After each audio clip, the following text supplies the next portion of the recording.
নমস্কাৰ বন্ধু বান্ধৱীসকল, যেহেতু আজি ৰিজাল্ট দিয়াৰ কথা আছিলে, কিন্তু সেই ৰিজাল্টটো আজি নিদিয়ে।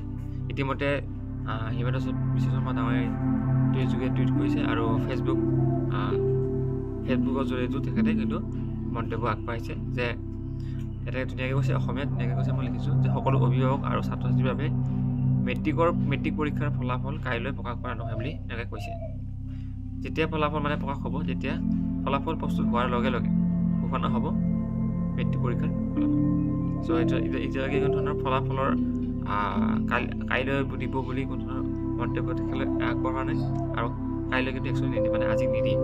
লগতে এতিয়া ধুনীয়াকৈ কৈছে যে এতিয়ালৈকে কিন্তু ফলাফল প্ৰস্তুত হোৱাৰ নাই, চাব গ'লে ঠিক আছে। প্ৰস্তুত যেতিয়া হ'ব তাৰ লগে লগে কি হ'ব, ঘোষণা হ'ব।